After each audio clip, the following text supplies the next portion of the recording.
আসসালামু আলাইকুম গাইজ। আজকের রেসিপি তেলাপিয়ার মাছের ফ্রাই।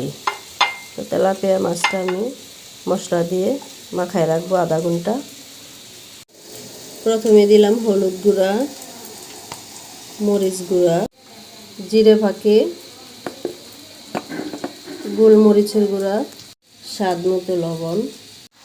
এখানে দিলাম 1 পিস লেবুর রস।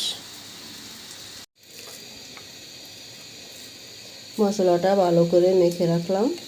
আধা ঘন্টা পরে মাছটা ভাজবো।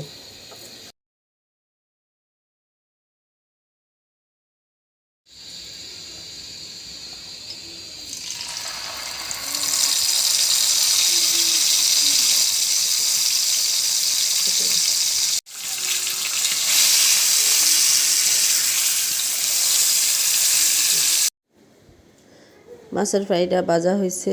এখন আমি দিব টমেটো কুচি।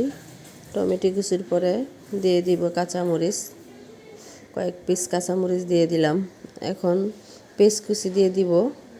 পেস্ট কুচি দিয়ে এর মধ্যে আমি অ্যাড করব ধনিয়া পাতা।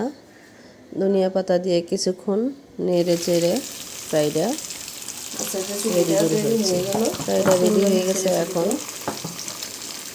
নামিয়ে নিব। তেলাপিয়ার মাছের ফ্রাইটা খুব সুন্দর হয়েছে গাইস। আপনারাও বাসায় ট্রাই করবেন এভাবে ফ্রাই করার জন্য।